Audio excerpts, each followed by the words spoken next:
just wait a couple of seconds till people find their seat.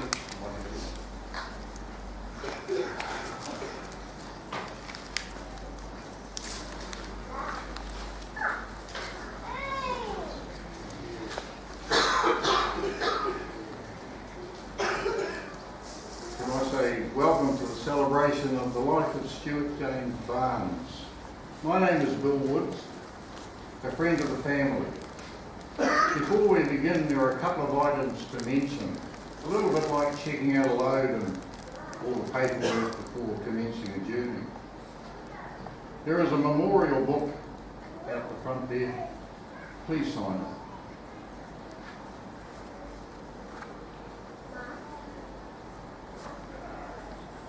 You have to forgive me if I get a bit emotional.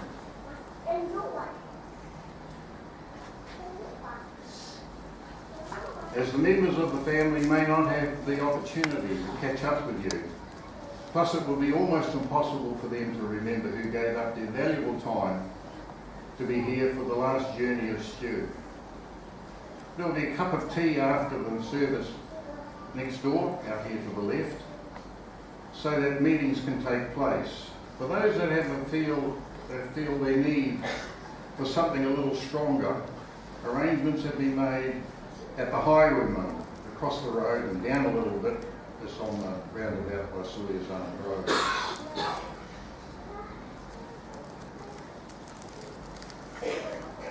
Family members will make their way over as soon as possible to have a chat.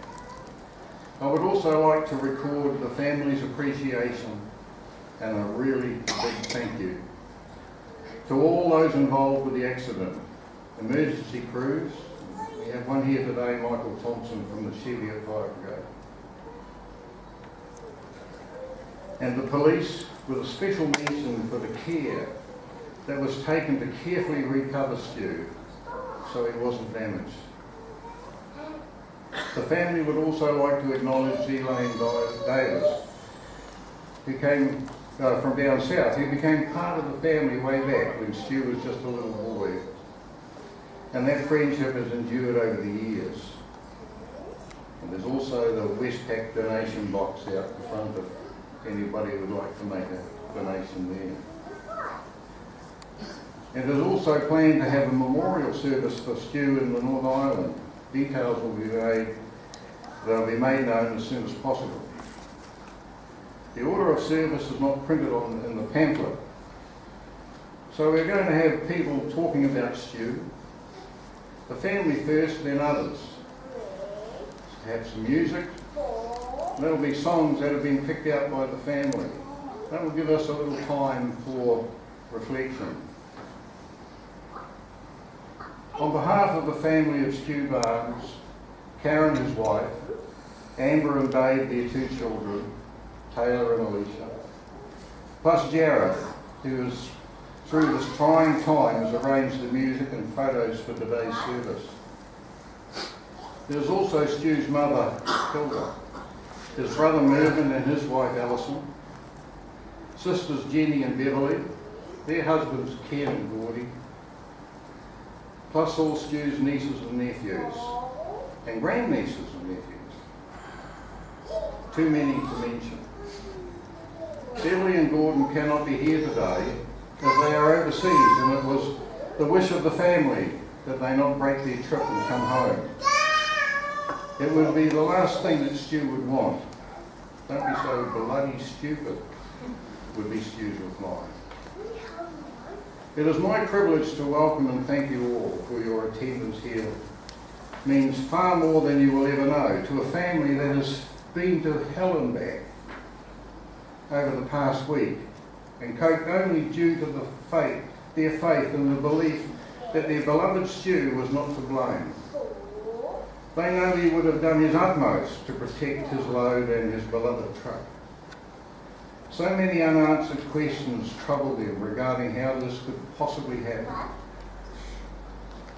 Due to the situation of the crash site, they were asked to stay away. So they were left to sit and wonder until a report came through from the hospital that a medical condition affected Stu, making it impossible for him to control his truck. What he did at that time will possibly remain a mystery, but it can be assured that he would have done all that was possible to prevent any damage. There is an advert on the telly at the moment regarding funeral insurance. And one guy says he does not want to be put into a rubbish bag and left out on the street for a truck to pick him up. We who know Stu know that if that question was put to him, his answer would be, "That will do me just fine. I don't want any fuss." That is the type of man he was. Absolutely no fuss is what he would want. I'm sorry, Stu. I've got news for you. The rest of us have too much respect for you to let that happen. We intend to give you the type of send-off that you deserve. Certainly, we will respect the fact that you would not tolerate any bullshit or weasel words that try to make you into someone other than who you really are. Throughout history, there has been a collection of workers who were born into a particular occupation that they not only excelled in, but it became part of their lives. There were others who made things and consumers who were some distance away. These goods were of no use, just stacked in a pile. They had to be moved to those waiting. The pony express riders delivering mail, the stagecoach drivers, and then the traction engine drivers spring to mind.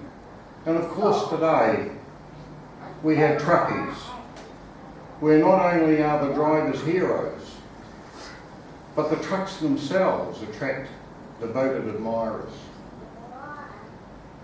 Truckies are born, not made. They have an extraordinary devotion to their work. There is a camaraderie that unites them as one. They are split into two main groups: the about town or short haul driver, and the more adventurous long distance one. These guys or girls have to put up with the challenges that sort out the real heroes from those still in nappies.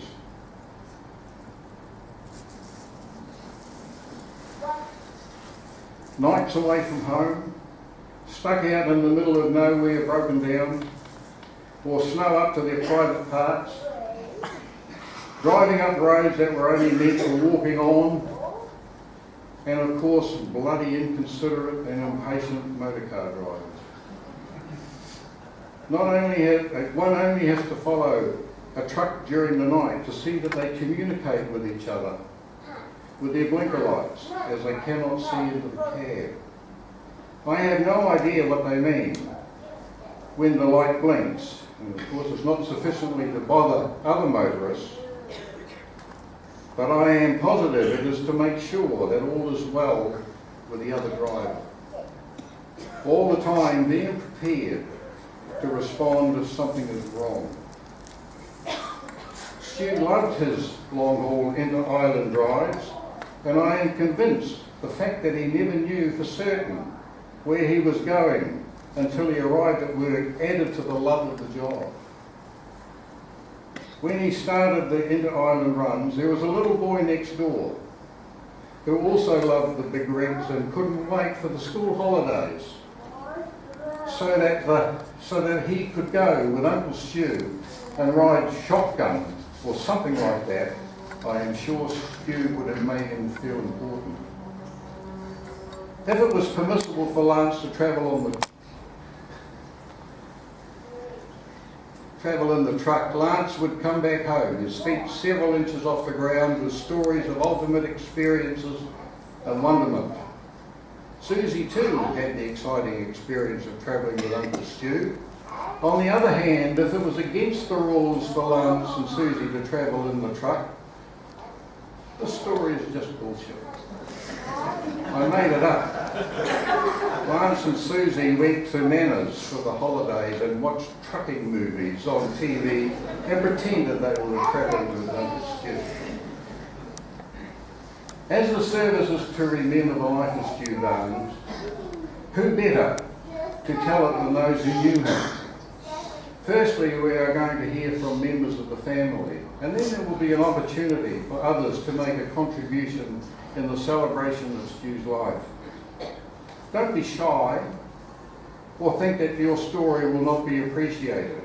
I can assure you that what this family needs right now is to hear true stories of the guy who can no longer be with them.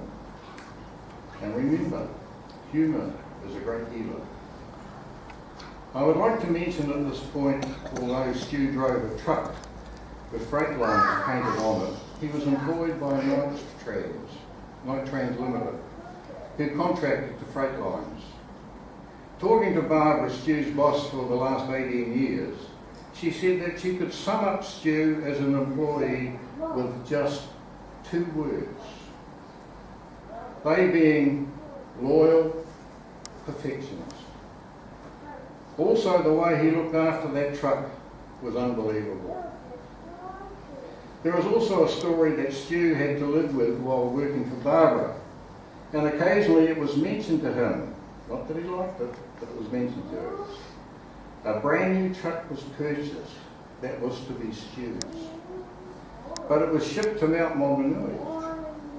Barbara and Stu went down to pick it up, and then Barbara told Stu that she was going to drive it home. And he was to be the passenger. Need I tell you that he was not amused? But he sat in the passenger seat all the way. He did get a little excited when they nearly ran over a policeman who, not looking, stepped backwards, just missing the passing truck. But they drove on after Stu explained in no uncertain terms about the policeman's pedigree.